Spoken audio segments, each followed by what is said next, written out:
nome é Geraldo Bernardes, tenho 79 anos e sou faixa preta de judô, tá? Nono Dan. Comecei aos 15 anos, por ser um adolescente muito agressivo e viver brigando sempre nas ruas.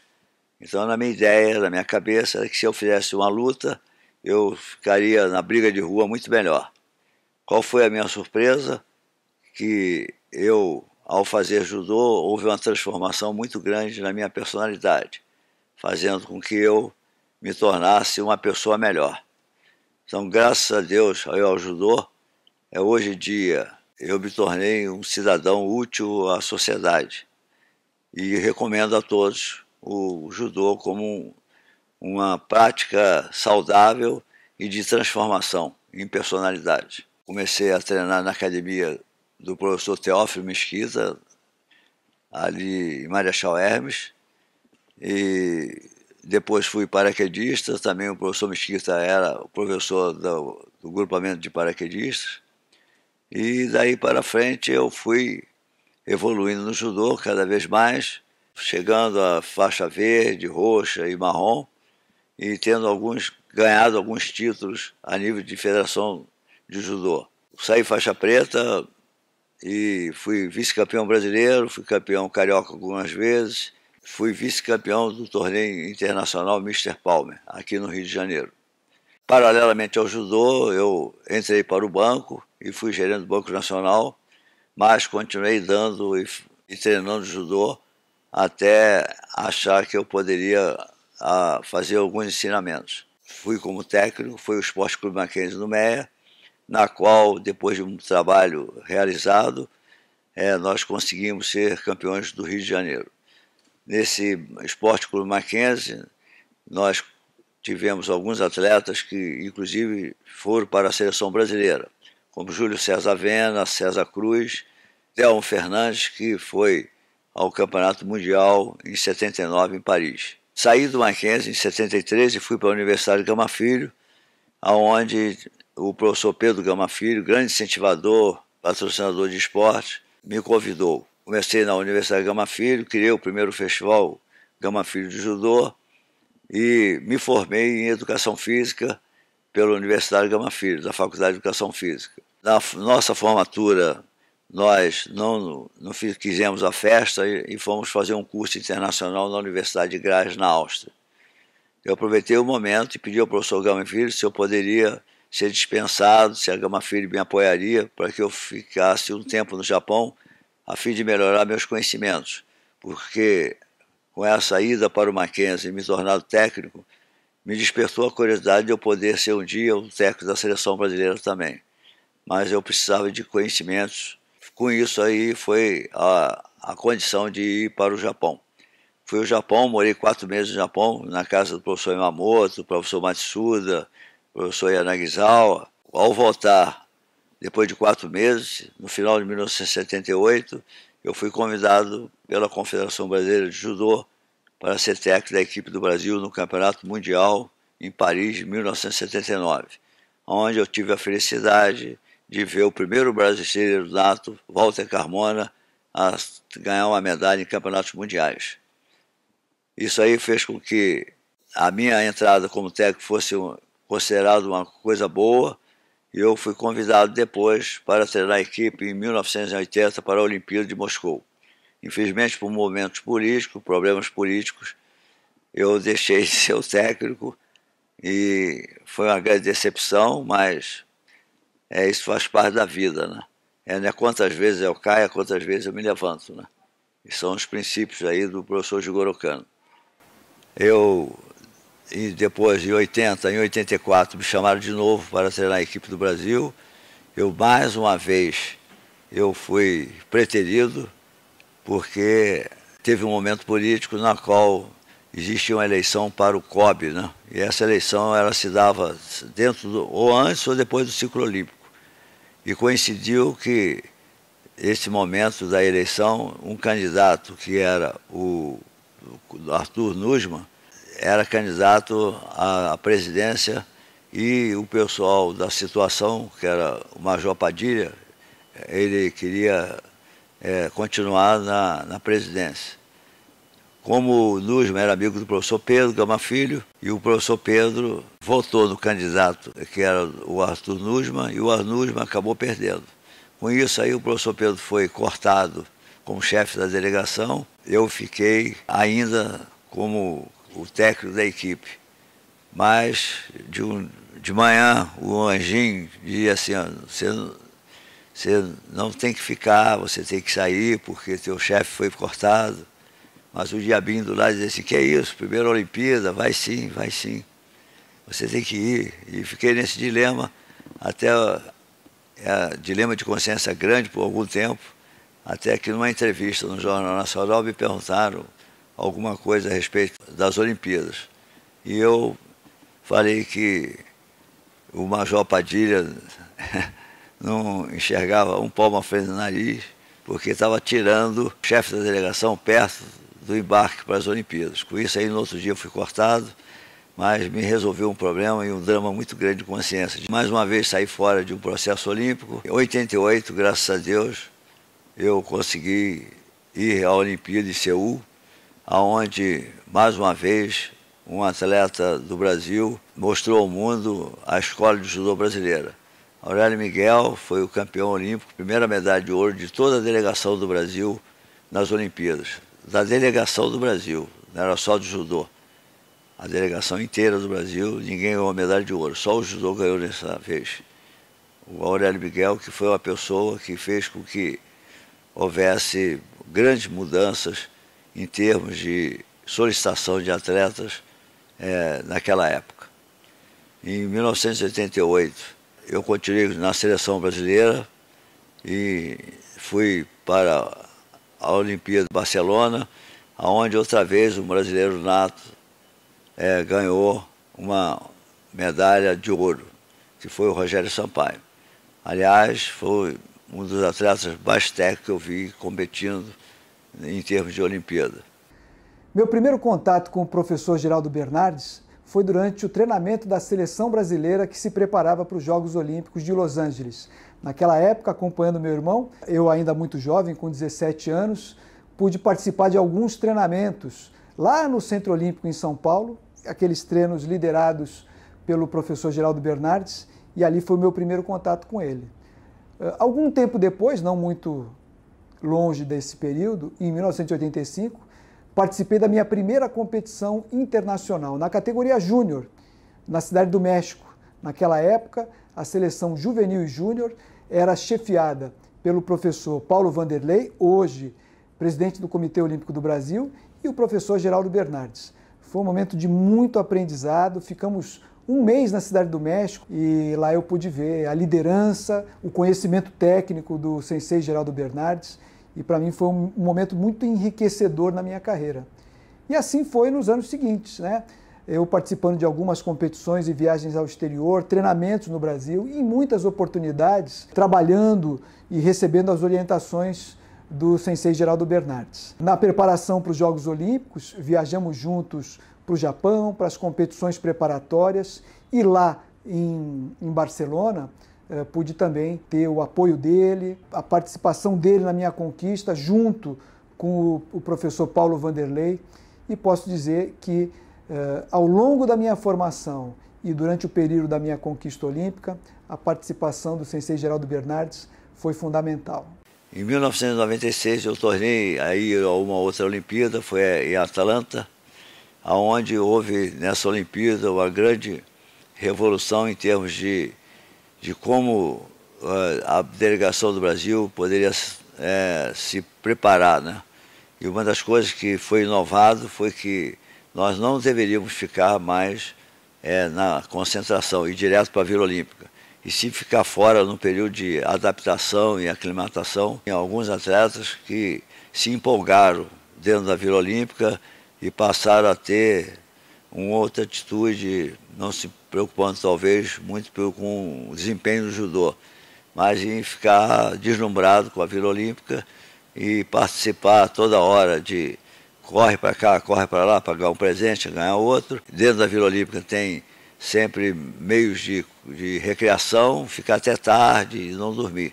Então nós conversamos a esse respeito e achamos que na próxima Olimpíada o Brasil já não ficaria direto dentro da Vila Olímpica. O atleta chegaria da véspera, pesaria, e no outro dia competiria, aí sim poderia ficar depois da competição na Vila Olímpica. Isso foi muito bom para o rendimento dos atletas e adotamos essa norma que eu acho que está em vigor até hoje. O Brasil não fica dentro de nenhuma Vila Olímpica, ele fica sempre fora, se adaptando, se aclimatando, e o atleta chega na véspera para participar da sua competição no dia seguinte. Isso foi muito bom, porque nós tivemos novamente 2 atletas, que foi o Aurélio Miguel ganhando a sua medalha de bronze e o Henrique Guimarães também ganhando a sua medalha de bronze. A partir daí eu voltei de novo para uma Olimpíada, que foi em Sydney 2000. Mais uma vez eu tive a satisfação e a sorte, né? Porque todo técnico ele tem que ter sorte também, não somente conhecimento técnico, mas ter sorte. E com isso, mais 2 atletas, foi o Carlos Honorato, que foi medalha de prata, e o Thiago Camilo também, a outra medalha de prata. Então, com isso aí, já eram 6 medalhas que o Brasil tinha ganho em Olimpíada, né? Quando voltei de Sydney em 2000, mesmo com as 2 medalhas de prata, fui chamado na confederação, porque já eram novos dirigentes, e disseram que eu não mais seria o técnico da seleção. Outra vez eu usei as mesmas palavras para o professor Jigoro Kano, né? Quantas vezes eu caio, quantas vezes eu me levanto. E com essa notícia, um aluno meu que eu dava aula de defesa pessoal, que era um grande empresário do ramo imobiliário, me perguntou: e aí, Geraldo, o que você vai fazer? Eu falei: Carlos, tem 3 coisas a fazer: falar mal dos outros que me tiraram, botar o pijama e ir para casa, porque como treinador eu tinha ajudado o Brasil, nem que se fosse carregando o kimono dos atletas, a ganhar 6 medalhas olímpicas, ou então fazer um trabalho novo, agradecendo a Deus ter me dado todas essas oportunidades como treino, como técnico de judô, começar a dar aula gratuitamente em comunidades. Ele, após a aula que teve comigo, ele falou: você pode ir comigo a dar um pulinho ali em Jacarepaguá? Eu digo: posso. Ele me levou a um lugar que estava sendo feita uma obra e ele falou assim: ó, Geraldo, aqui vai ser a futura Academia Body Plant, uma academia de poder aquisitivo alto, mas que eu vou falar com minha família e ver se eles consentem em que você possa ter uma sala de judô aqui.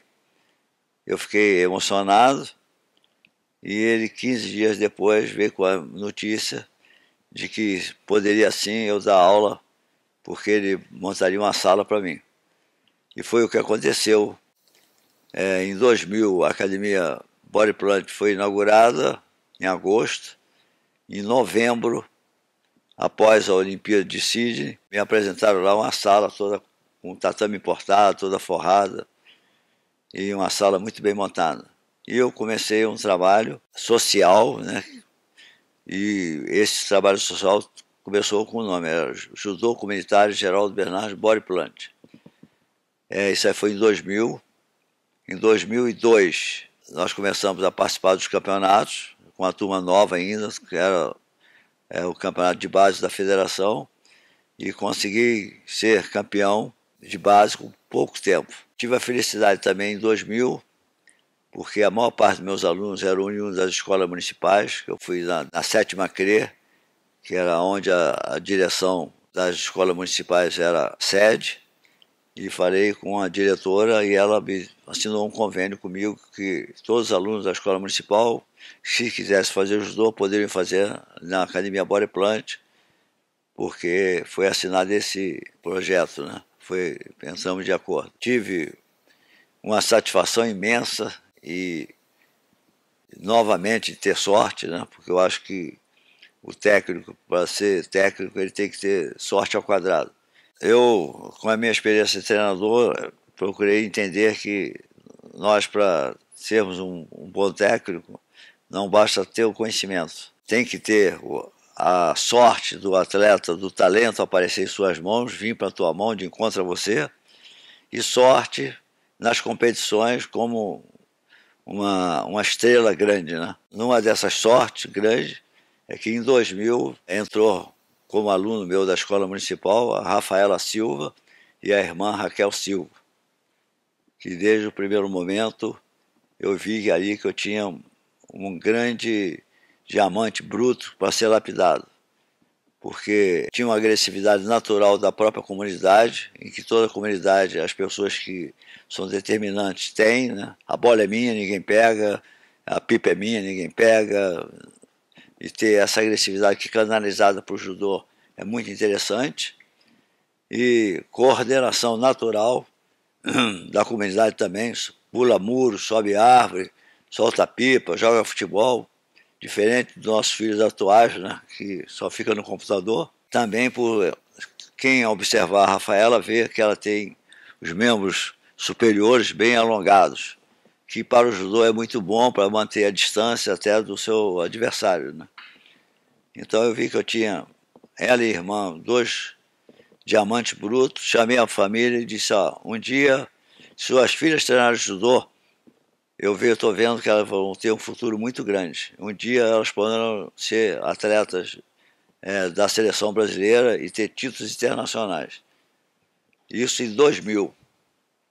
Eu não era guru, não era pai de santo, não era nada para ver isso, mas isso aí se tornou uma realidade no futuro, né? Que a Rafaela se tornou campeã mundial, campeã olímpica, a irmã também campeã pan-americana, atletas que se destacaram dentro do cenário do judô internacional. Eu comecei nesse projeto, esse projeto em 2002 me deu uma outra perspectiva de vida, porque além de termos sido os campeões de base da Federação do Rio, fez com que eu olhasse para o lado assim mais social, para o lado assim que eu fui assim agraciado por Deus de estar aqui mais um tempo. Eu tinha levado esse meu projeto aí, eu tinha feito um convênio com a prefeitura de Warhammer na Alemanha e nós passamos a poder patrocinado por eles, a levar pessoas da comunidade que, em determinado momento, lá para essa cidade de Warhammer, né, pago pela prefeitura de lá. Eu tinha levado 2, que foi o Gildásio e a Daniele. Lá fomos recebidos muito bem e estava passando na época aquele filme Cidade de Deus. E eu levei a fita, e passei isso para eles, eles ficaram perplexos com aquilo, perguntando, isso aí acontece mesmo no Brasil? E eles, quando afirmaram que sim, passaram a dar um subsídio, uma ajuda muito maior ao projeto em função desse filme. Mas o mais importante daí, a melhor coisa que me aconteceu e mostrou que eu estava no caminho certo em relação a trabalhar no projeto social, é que eu fui agraciado com a vida pela segunda vez. E isso aí se deu porque eu estava voltando da Alemanha com esses meus atletas e já eu não conseguia acompanhá-los. Eles andavam na minha frente, eu não conseguia chegar perto, porque para mim era um esforço muito grande. Eu cheguei num sábado, aqui no Brasil, e fui direto para o meu sítio. Lá eu, com minha esposa, falei, eu estou mal fisicamente, eu vou pedalar. Aí peguei a bicicleta, comecei a pedalar de novo, areia fofa de sítio. Outra vez eu tive aquele mal-estar, e voltando falei com minha esposa, pô, eu estou muito mal fisicamente. Amanhã, depois da manhã, na segunda-feira, quando eu chegar no Rio, que eu estava no meu sítio, estava fora, eu vou treinar, porque eu estou mal fisicamente. E foi o que aconteceu, eu dava aula no Mackenzie junto com meu filho, no Mackenzie não, no Marapendi, na Barra, juntamente com meu filho. Ao chegar lá, eu vi que tinha um pai de aluno meu que eu conhecia, mas não sabia o que ele fazia, qual era a profissão. E ele estava de kimono, eu falei, pô, legal, tá fazendo judô agora? Ele, mas comecei, mas eu não sei muito. Eu digo, então vamos aproveitar esse intervalo aqui, vamos dar uma treinadinha ali. Ele, não, mas eu não sei nada. Eu falei, não, é só treinar, só para gastar energia. quando chegou no 5º minuto para o 6º, ele mandou eu parar. Aí perguntou se o Glaucio já tinha chegado. Eu falei, Glaucio era o meu filho, que dava aula junto comigo lá do clube. Eu falei, deve estar aí, o senhor pode chamar, né? Eu chamei. Aí ele falou, ó, teu pai não pode carregar nenhum kimono dele. Teu pai está com um problema seríssimo de coração. Aí eu fiquei olhando para ele, de coração, mas por que isso? Eu sou médico cardiologista e vi que ele tem um problema sério no coração. Ele não pode nem carregar o kimono. Eu estou aconselhando a vocês levarem ele amanhã para o meu consultório, para a gente continuar os exames. E eu fui no consultório dele, eu comecei a fazer um trabalho de cintilografia, e no 3º minuto eu senti aquela mesma dor. Ele pegou, me encaminhou ao Hospital do Coração, ali em Copacabana, para que eu fizesse um cateterismo.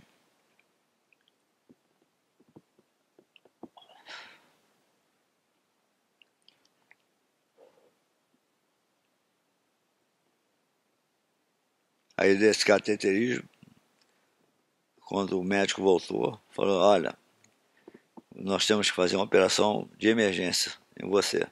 Está com entupimento, a passagem de sangue só passa 2%, 98% está entupido. Não sei como é que você não infartou. Ou não morreu. E foi o que aconteceu. Eu fui indicado para ir para a Beneficência Portuguesa de São Paulo, e operei, fiz 2 pontes mamárias e 4 safenas. Isso aí me mostrou que eu tinha ganho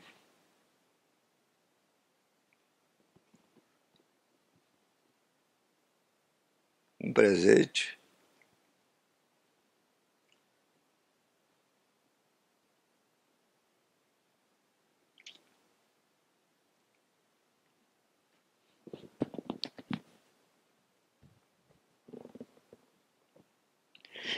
e o que eu estava fazendo com o projeto social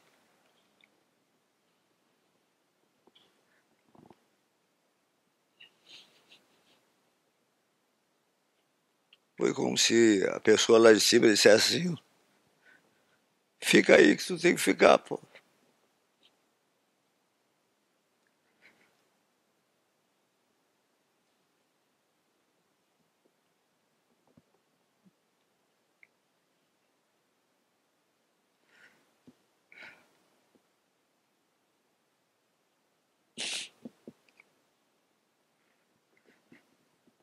Isso aí não é trabalho para você, isso é missão.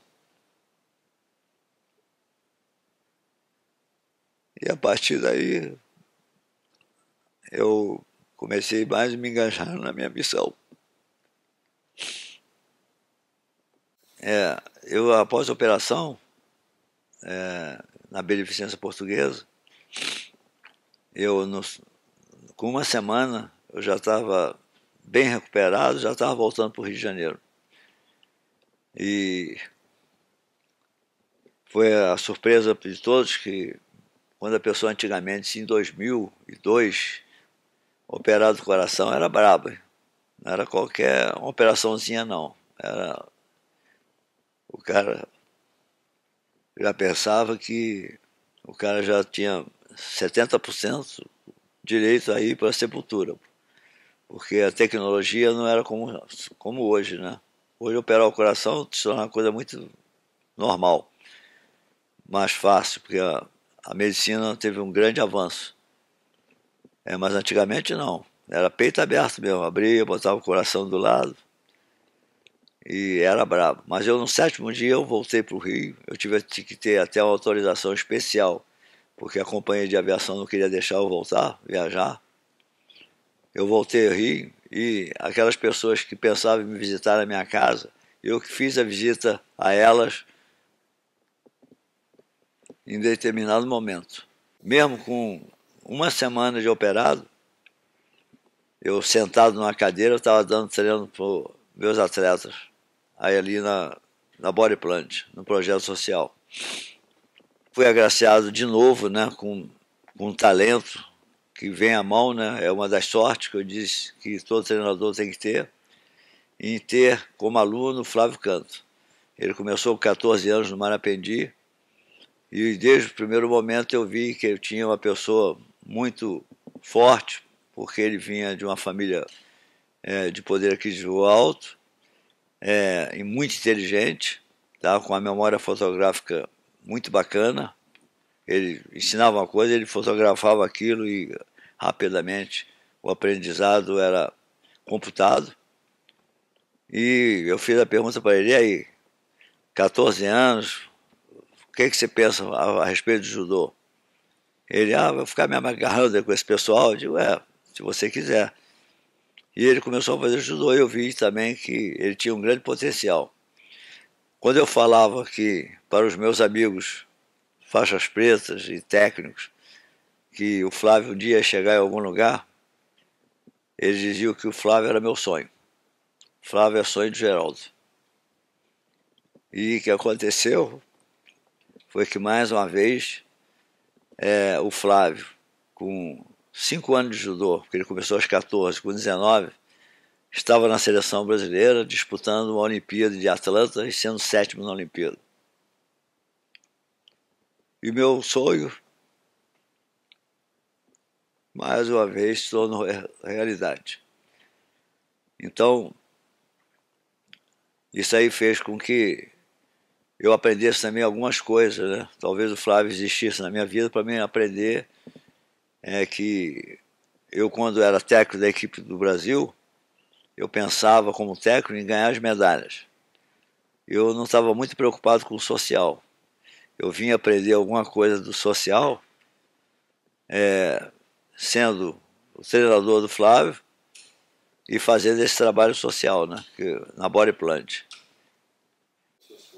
Tá. Então o Flávio sendo meu sonho, um sonho que se tornou realidade, né? Porque 5 anos depois que ele começou a prática do judô, ele saiu faixa preta, e não somente faixa preta, ele foi 7º na Olimpíada de Atlanta. Então, eu, em 40 anos, 50 anos de judô, eu não vi ninguém, nenhuma história de uma pessoa em 5 anos sair faixa preta e estar na Olimpíada. Então, mais uma conquista, né, que eu tive como treinador. E aprendi com ele, como eu estava falando, a olhar pelo esse lado social, né? Flávio era desde 16, 17 anos, ele também olhava muito para o social. Ele levava sopão, véspera de Natal, roupa, cobertor para dar, e eu dava broncas homéricas nele. Eu digo: pô, tu tá aí, em vez de descansando, tá aí com o pessoal fazendo caridade, pô, tem que treinar o judô, rapaz. Ele: um dia você vai entender. E eu entendi. Então, em 2003, o Flávio dava aula também num projeto social na Rocinha, que foi realizado esse projeto social pelo professor Pedro Gama Filho e pela Universidade Gama Filho. E esse projeto social perdeu a verba, mas o Flávio continuou como voluntário, né, nesse projeto. Ele e o Eduardo, que também era colega dele, e o pai dele, Jô. Nessa caminhada do Flávio, eu vi que ele tinha um grande potencial e poderia chegar em mais uma Olimpíada. Eu falei para ele que a gente deveria juntar essas forças, ou seja, os alunos dele, o nosso e o do Eduardo, a gente poderia fazer uma agremiação com essa junção dessas 3 pessoas. Esse acabou sendo transformando aí, começando o Reação, né? Reação porque é o nome forte, porque estamos reagindo contra as diferenças sociais. Daí para frente, o Reação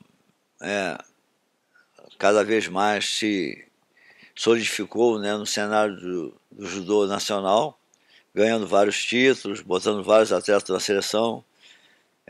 Eu tive a felicidade, como eu disse antes, de ter acreditado e visto que a Rafaela Silva poderia chegar em algum lugar, era um grande talento, e ela realmente chegou a ser campeã mundial, chegou a ser campeã mundial júnior, campeã mundial sênior, vice-campeã mundial sênior, e finalmente ela se tornou campeã olímpica aqui na Rio 2016, na qual outra vez eu tive uma grande sorte na minha vida de não estar mais na seleção brasileira, porque tinham me tirado, como eu disse, em 2000, mas eu participei de mais uma Olimpíada porque apareceu na minha mão, não sei porquê, duas pessoas que eram refugiados do Congo e que começaram a treinar comigo de uma maneira assim, espontaneamente, né? A Caritas, que é o movimento da ONU, que trabalha com atletas não, com refugiados, me levou lá através do Flávio Canto, esses dois atletas, a Popoli Mizenga e a Yolande. E isso aí foi em 2014 para 2015, final de 2014, início de 2015. E eles começaram a treinar conosco lá, né, como refugiados. Em 2015 para 2016, foi anunciado pelo Comitê Olímpico Internacional, através do seu presidente Tomás Bach, que nessa Olimpíada haveria uma equipe de refugiados. E a gente nem pensava que seria quem. E foram cada vez mais, durante meus treinos, aparecendo repórteres internacionais, querendo entrevistar o Popoli, querendo entrevistar a Yolande. E no final foi anunciado que na Olimpíada da Rio de Janeiro, pela primeira vez, haveria uma equipe de refugiados. E o Tomás Bach, que era o presidente do COI, veio ao Brasil e mandaram me chamar lá no gabinete lá onde ele estava. E ele anunciou que o Popoli e o Yolande seriam escolhidos para disputar essa Olimpíada. E eu seria um dos técnicos, né? Então, mesmo me tirando, mesmo saindo fora do cenário do Rio de Janeiro, do Brasil, pessoas de fora vieram e me agraciaram com esse mérito, né? E porque eu estava trabalhando com pessoas como refugiados, né? Outra vez, pessoas com problemas sociais gravíssimos, né? E que o mundo não reconhece, né? Então, eu tive a oportunidade de, mesmo não estando na seleção brasileira, estar ao lado da minha atleta Rafaela Silva,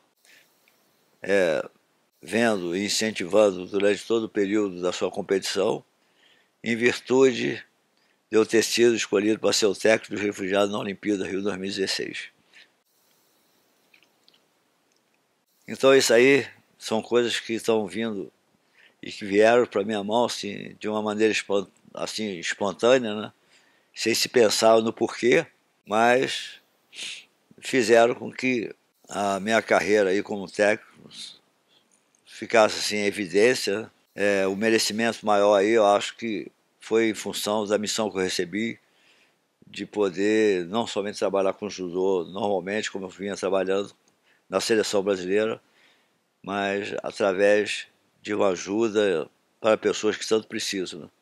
E eu fui escolhido para ser isso, para ser essa pessoa agraciada com esses merecimentos todos, né? Hoje eu trabalho com eles, nós estamos no Instituto Reação, que é uma ONG que trabalha na transformação e na ajuda no desenvolvimento do ser humano.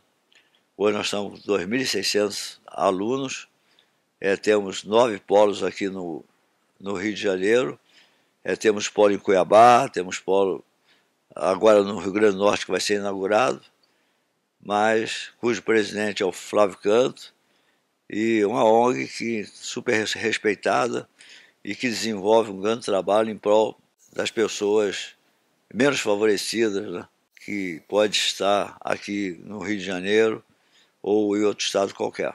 E eu só tenho a agradecer tudo aquilo que foi dado para mim, né, e ficar muito satisfeito por desenrolar das coisas, né, porque nós conseguimos tirar muitas pessoas do vício, conseguimos tirar muitas pessoas que poderiam ser futuros marginais, né, e dar a essas pessoas condições de elas serem inseridas dentro do mercado de trabalho fazendo com que a vida deles também houvesse mudanças radicais. Quem seria a Rafaela hoje, quem seria a Raquel hoje, quem seria a Daniele hoje, quem seria a Gildásio hoje, quem seria o Adriano hoje, pessoas que andavam vendendo bala ali no trânsito e que hoje 9 deles estão lá na Arábia, pô, ganhando $5.000 por mês, pô, saídos todos de uma comunidade, né? Quem seria a Rafaela hoje, uma personalidade, se estivesse ainda lá e não viesse para o projeto e não fizesse judô. Por isso que eu digo, o esporte é uma tremenda e poderosa ferramenta de transformação, e graças a Deus esse esporte foi o judô, né, que operou todos esses milagres. Não somente em mostrar o campeão, mas em mostrar que pessoas poderiam ser agraciadas, como eu fui, em ficar mais um tempo aqui, né, nessa missão que eu reputo como missão, e poder continuar, né, com isso, ter a satisfação de ter aqui no Rio de Janeiro os únicos atletas que são medalhistas olímpicos, são meus alunos. E eu sempre digo, né, que em determinado momento, né, os humilhados serão exaltados. E eu acho que quando me tiraram, não pensaram muito nisso, e o processo natural voltou, né, de novo, para mostrar que, através de um trabalho diferenciado, talvez até indicado por Deus, a gente pudesse estar aí de novo dentro de um processo no desenvolvimento do judô e na ajuda a pessoas que mais precisam. Então eu só tenho que agradecer. Eu me sinto honrado de ter a graduação, mas acho que não mereço. Eu acho que quem teria que ter sido graduado no nono dan primeiro seria o meu professor, que era o De Luca, que me ajudou muito, que me deu muitos embasamentos, embora já quando eu cheguei na Gama Filho para ser um dos professores ele já era, mas que nós sempre trocávamos informações. Toda vez que eu ia para o Japão, tinha a felicidade de viajar, que ele não poderia talvez ter tido essa oportunidade grande. Eu tive e sempre achei que eu me sinto orgulhoso, mas não tenho a mínima vaidade de ostentar e dizer que sou nono dan. Eu não me vejo assim, melhor que ninguém. E acho que essa aí é uma faixa, como todo vermelho, né? Uma faixa de atenção. O verdadeiro trabalho que tem que ser feito foi, acho que, aquilo que eu recebi de como missão, né? Ajudar o próximo, estar mais presente, ser mais amigo, né? Conviver melhor com as pessoas, deixar que as pessoas te julguem da melhor maneira possível, ou da pior maneira possível. Mas o importante é aquilo que você faz, que realiza, ter sua consciência tranquila, dormir em paz e continuar trabalhando, né? Sem ostentação. A faixa vermelha é muito importante? É um sinal que você caminhou na vida. Tecnicamente ou não tecnicamente, tem uns que vão contestar quem é aquele, o que ele sabe, o que ele é. Eu não estou preocupado com isso. Eu estou preocupado em fazer o meu da melhor maneira possível. E fazer, e pensar, e dar força para que o outro também progrida e chegue aonde você chegou até mais. Esse aí é meu pensamento em relação a essas hierarquias, né? Vaidade pouca e trabalho muito. Eu, graças ao judô também, me separei da minha primeira mulher porque ela não aguentou, porque eu era super dedicado ao judô, né, que ela não fosse uma pessoa importante. Lógico que sim, como teus filhos eram, ou são. Mas eu tive que fazer escolhas. E a minha escolha quando eu fui para o Japão, porque eu fui para a Europa primeiro, para a Universidade de Gás para fazer um curso internacional, tinha acabado de formar. Aí juntei com a ida para o Japão, eu fiquei quase 5 meses fora. E ela ficou muito brava comigo. Isso aí foi um começo de um afastamento por causa disso, por essa minha escolha, né? Mas eu tinha que fazer escolha. E toda escolha que é feita, ela às vezes é agradável e às vezes é muito desagradável. Mas se você quer aquilo, você tem que correr atrás. O meu segundo casamento com uma pessoa que realmente ela me apoia, sempre me apoiou. Ela, lógico que ela sente falta, acha que eu tenho que estar mais presente, mas ela jamais chegou para mim e me questionou sobre isso. Ela me dá a maior força do mundo. Embora eu saiba que às vezes numa data festiva, numa data muito importante, eu não esteja presente, esteja ausente. Mas é a profissão, né? Ela é a pessoa que me apoia, sabe? Dizem que os homens são muito fortes, mas com certeza ela é meu porto seguro. Eu sou eternamente grato a todos que me ajudaram, né? Eu só consegui chegar, se eu cheguei em algum lugar, foi porque na vida ela é uma eterna escada que vai até o alto, né? Cada degrau da escada que você ganha, que você ascende, que você sobe, é porque alguém te empurrou, né?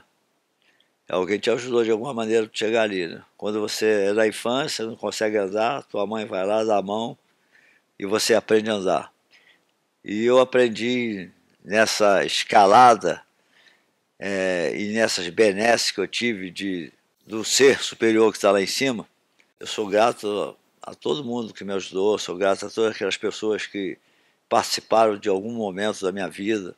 Eu sou grato a meus atletas, porque eu cheguei à faixa vermelha, porque se alguém olhou aí, os alunos geral são bons.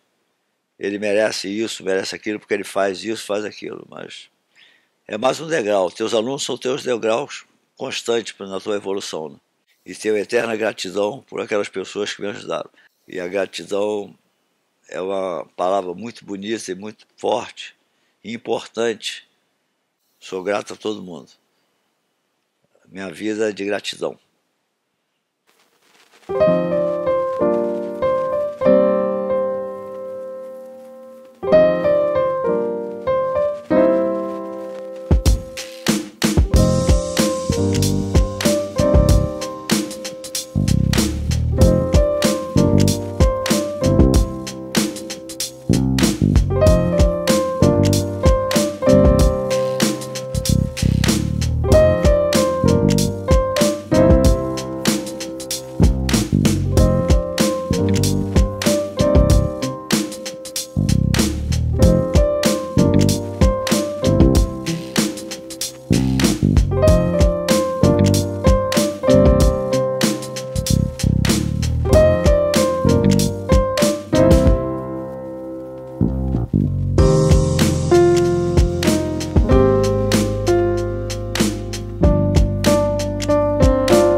Eu me tornei um cidadão útil à sociedade e recomendo a todos o judô como uma prática saudável e de transformação em personalidade. O professor Geraldo Bernardes é um vencedor do judô, não só pelos títulos que ele alcançou, mas pela quantidade de judocas que ele formou. Pessoas que com certeza são diferenciais na sociedade brasileira. O trabalho que ele desenvolve hoje no Instituto Reação é exemplar para o Brasil inteiro, para o judô, e eu fico muito feliz de poder dizer que sou amigo dele.